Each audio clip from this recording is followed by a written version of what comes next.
இந்த மாதிரி ஒரு பிளாக் மாதிரி வச்சுருப்பாங்க.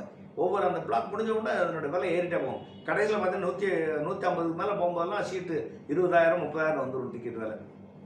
As the aircraft seats getting filled up, the price goes up. It is inversely proportional. Directly proportional, not inversely. As the seats getting filled up, the price goes up. இந்த மாதிரி தான் low frill airlines operate பண்ணுறது. இதில் என்னென்ன advantage, முன்னாடியே plan பண்ணி book பண்ணுறவங்களுக்கு கம்மி விலையில் டிக்கெட் கிடைக்கும். லாஸ்ட் மினிட்ல நீங்கள் போனீங்கன்னா அதிகமான பணம் கொடுத்தா வாங்கணும். லாஸ்ட் மினிட்ல போகிறவங்கெல்லாம் எமர்ஜென்சி போகிறவங்க ஒன்று, இல்லை கம்பெனி வேலையை போகிறவங்க ஒன்று. கம்பெனி வேலையாக போகிறவங்க சொந்த பணத்தை கொடுத்து போகிறதே கிடையாது. கம்பெனி தான் டிக்கெட் வாங்க போகுது. அதை பற்றி அவனுக்கு அந்த காஸ்ட்டை பற்றி கவலையே கிடையாது. கீழ்த்தட்டு மக்கள், வேலை பார்ப்பவர்கள், இல்லை மற்ற தொழில் செய்கிறவர்கள்லாம் போகணுன்னா 3 மாதத்துக்கு முன்னாடி டிக்கெட் புக் பண்ணால் 1000 ரூபாய்க்கு 2000 ரூபாய்க்கு டிக்கெட் கிடைக்கும். அதெல்லாம் லோ ஃப்ரில் ஏர்லைன்ஸில் அட்வான்டேஜ். இப்போ நான்